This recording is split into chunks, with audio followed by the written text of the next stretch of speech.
you read the title, you know your boy got too busy and or too lazy to film a review and edit it this week, so I'm doing my February, which was my birthday month, because yes, I'm like a white girl, I celebrate my birthday for a whole month, just too bad it's the shortest month of the year, but you know, as I saw on Facebook on a boomer shirt, the best people are born in February. Shout out my Aquarius homies. So yeah, I got a few things. I got things from the previous Vinegar Syndrome sale. I didn't get anything for their Valentine's Day sale, or else I wouldn't be doing this, because they wouldn't have shipped it out, because it seems that recently Vinegar Syndrome just have a sale, and then not ship your stuff, and then when you finally get your stuff, there's a new sale, so that's fun.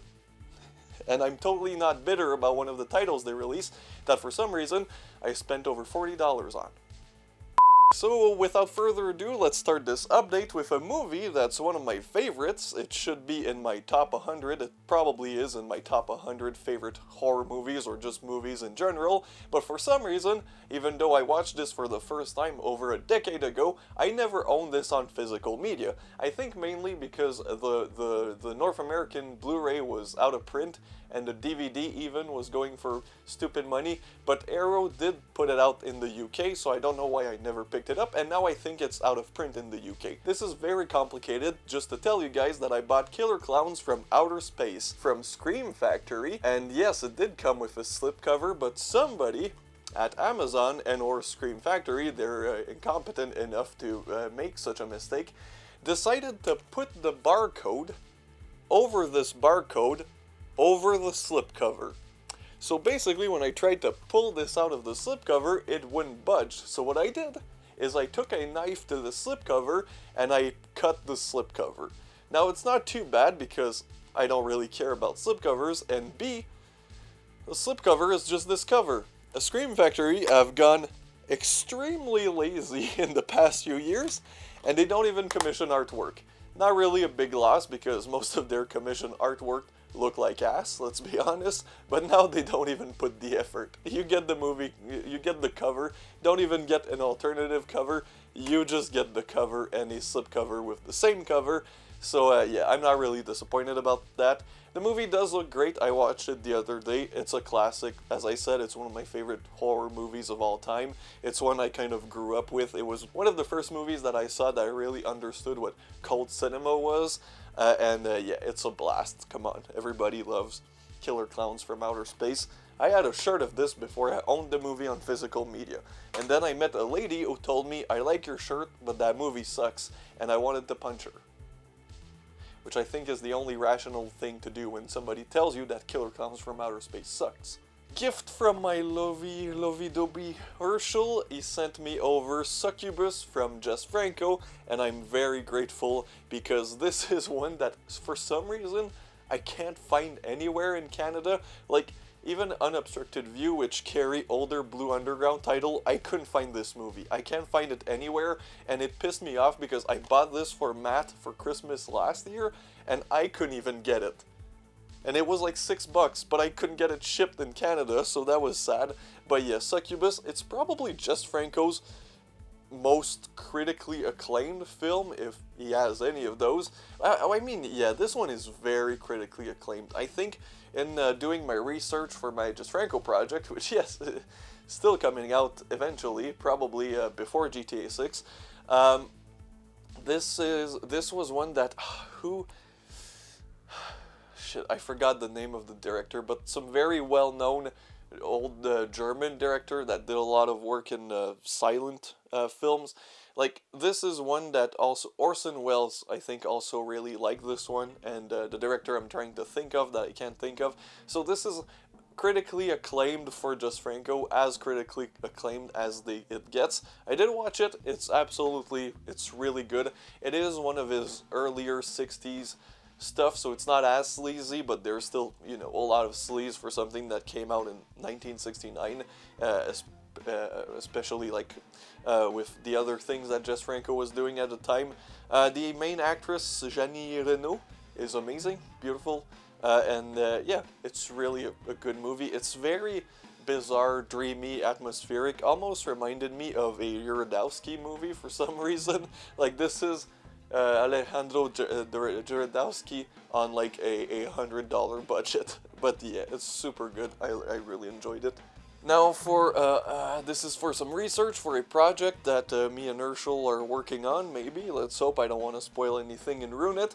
But this is Mike Mendez's The Covenant. The Covenant? The Convent. Not The Covenant. That's some alien bullshit. It's put out by Synapse, and I don't know what this is. This is a 2000s horror movie, which is usually not a great sign for me, but Urshel put it up very highly, and that and The Killer, I think, is the other Mike Mendez movie that I need to watch for the project we're working on. So yeah, at least now I have the movie, I can watch it and judge it for myself. Now this.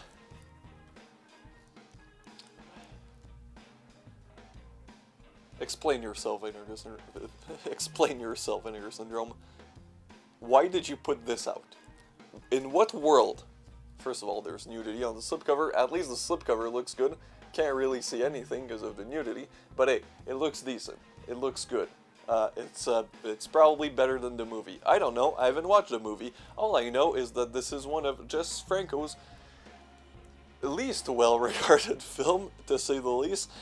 This is also known in the jungle cannibal fandom as one of the worst of the genre. And Vinegar Syndrome were like, hey, we got some obscure Jess Franco movies from the 80s, so I got super excited, only to be greeted by White Cannibal Queen. I haven't even taken out the shrink wrap. This is probably gonna stay shrink wrapped for a while. In what world? I'm sorry, I'm slurring my words, I'm angry. In what world did they think this was the movie from Jess Franco to put out? I don't know. Got myself some Arrow video. I found this super cheap at Sunrise Record. I was super surprised and stoked because I really wanted to rewatch this. I had seen it when I was really young on Netflix and didn't really care for it, but now rewatching it in today's climate, I really loved it a lot. It's a really super fun movie. This cover is the most 80s cover you'll ever see. The colors, the text, the text, just the artwork, like this is beautiful. Put out by Arrow. This is one of their old Arrow Canada title. I think this came out in like 2016, so right when I was really getting into the boutique label sphere, and this was like $25 but for people who don't know, in Canada, in Sunrise Record, Arrow videos are usually $45. This was sitting at $25, and I'm like, yeah, I'm gonna pick it up. It's worth that price. And then I ended up rewatching it and enjoying it a lot. So really happy I picked this up. Oh, the Vinegar Syndrome stuff from, yeah, all of this is all over the place because I watched some, I stacked them. So this was from the last month. Was it February? No, was it the February releases? I think so. It's The Seventh Curse and The Witch from Nepal, which of course, if you've seen my video 2 weeks ago, you know that I've seen now The Seventh Curse, and that I really, really love it. I still haven't seen The Witch from Nepal, Nepal, which I might watch it tonight. Maybe I'm down for some spooky Hong Kong trippy horror film, so yeah, that might be fun. The Boogans! This was kind of a meme in not even my friend circle, just to myself.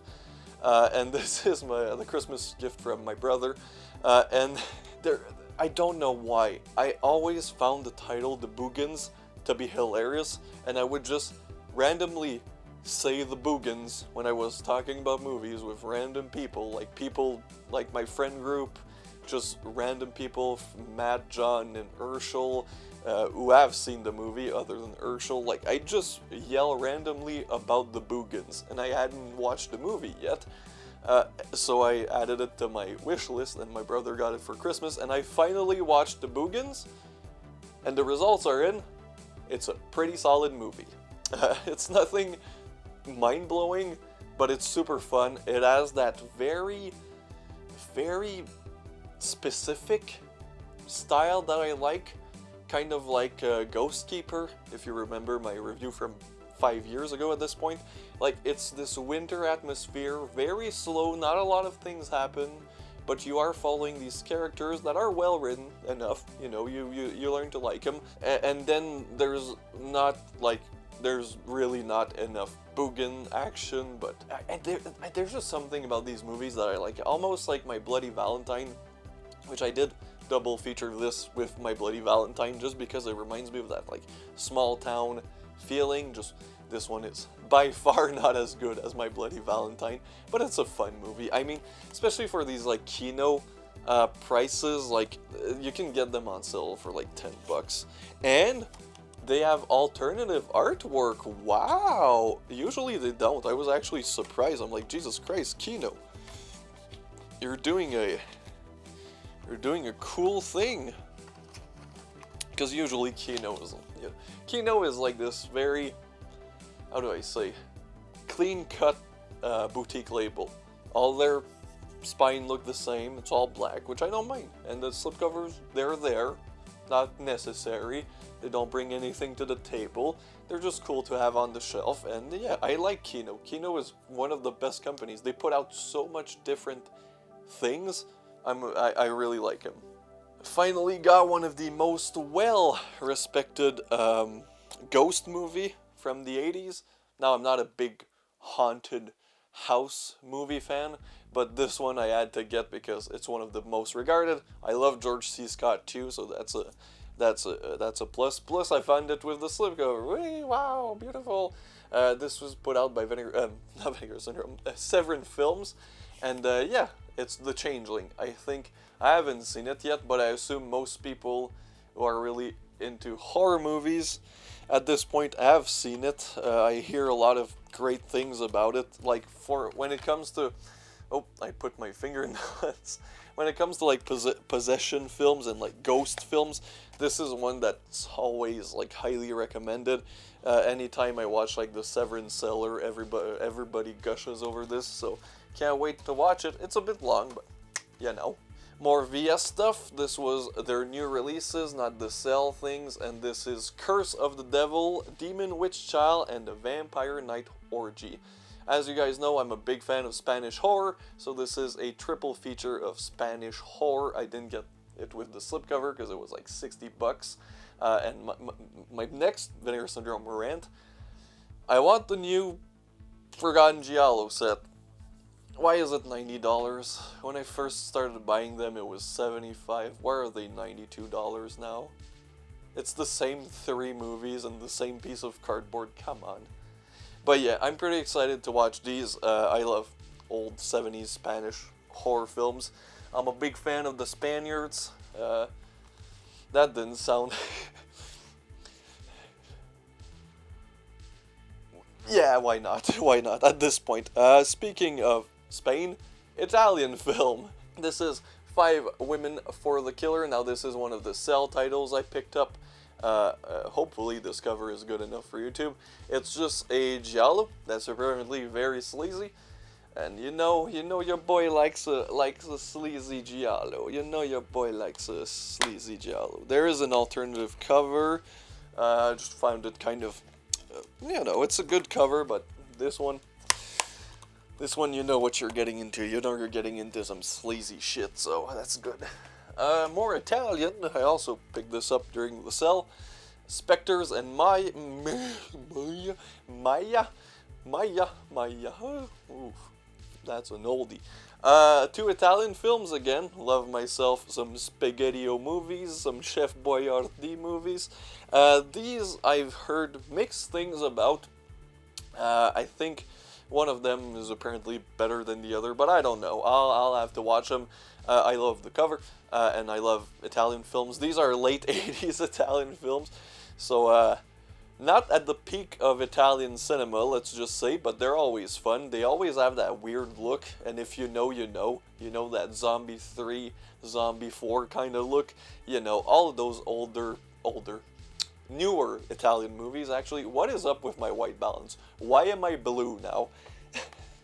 What the shit is going on? I guess I'm blue now.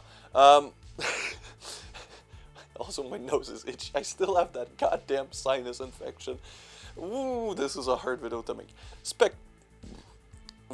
Spectres and Maya. We'll see. Judges still out. What? This is getting complicated. The Ripper, not to be confused with the New York Ripper, which is a fantastic film. This is Tom Savini in The Ripper. This is from the Gowzer video, the fine people who brought you Diabolica, Herencia Diabolica, peak cinema. And I just wanted this because Tom Savini apparently hates this, and I was like, haha, that's funny. I think it's a take on the Jack the Ripper. I don't know what made me think of that. Maybe the fucking title and the cover. Focus. Yeah, shot on video. The people brought you Blood Cult, I think. Yep, Blood Cult. Yep. That's the name. So yeah, shot on video trash. Pretty excited about that. Now the complete opposite of shot on video trash. We got artsy goth folk horror from Japan, which I've seen one of the movies in there, The Snow Woman, and oh boy, your boy Spooky got a big fat chub. It's wow. I rarely, like if you follow me on Letterboxd, you know that I rarely give 5s out of 5s on a first watch. The Woman was that exception. Holy shit, that movie. So for people who don't know, sorry, it's the Daihei Gothic collection from Radiance Films, which they make beautiful things. And you got 3 movies. They're 60s Gothic horror films from Japan, obviously, from the studio Daihei. I hope I'm pronouncing that right. Probably not. Some weeb-ass motherfucker will correct me in the comments. Then we got The Ghost Woman, which is the one that I watch. Sorry, The Snow Woman, which is the one that I watch, and it's absolutely magnificent. Like, honest, legit, it's one of the best Japanese horror movies I've ever seen. Like, quickly jumped into, like, if I have a top 10 of favorite Japanese horror films, like, it quickly jumped the rank. That movie was so good. And then we have The Bride from 80s? I don't know how to pronounce shit, people. For fuck's sakes, I'm tired as fuck balls. Then we got a little booklet, which I love this fucking beautiful. Like, this set is beautiful. It's gonna look great on the shelf, and The Snow Woman. Buy the set just for The Snow Woman. It's incredible. Like, legit one of the best horror films ever. Then we got, because I love Grindhouse releasing, Hollywood 928. I don't know what this movie is. It played at Fantasia. I didn't get to go see it, sadly, but it looks so wild. It looks so artsy, like this mix that I absolutely love. The mix of like artsy experimental film with straight up 70s exploitation. Like, I'm sure I'm gonna love this. The cover is beautiful. Grindhouse releasing, you know, they might put out 1 movie per year, but when they do, god damn it, it's quality over quantity, and it shows. I love this cover too. Holy shit. I just love everything like about this packaging. You do get the soundtrack, because it's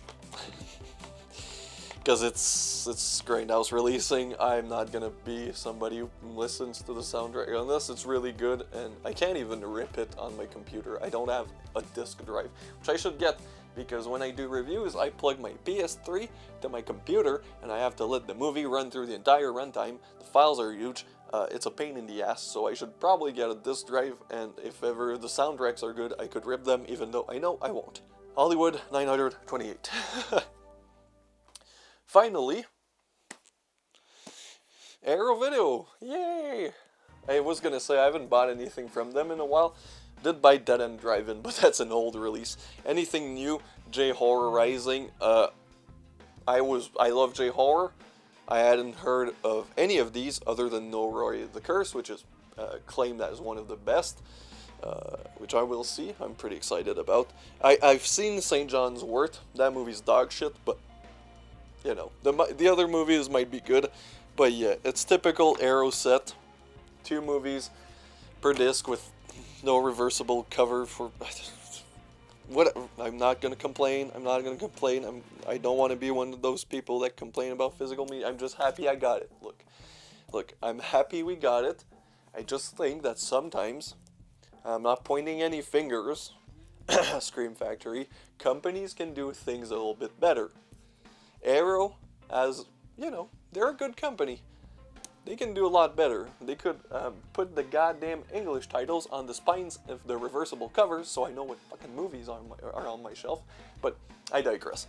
I'm really excited about J-Horror Rising. I'm excited about Noroi finally getting a release. I feel like people have been asking for a release of Noroi the Curse for the past 25 years, ever since it came out, so I'm pretty excited that, you know, finally getting some love. So yeah, people, that's it. That's, I was gonna say that it's not my biggest, but it's a lot. It's way too many fucking movies. I don't have time to watch movies this month. It's pathetic. I think I watched 10 in February.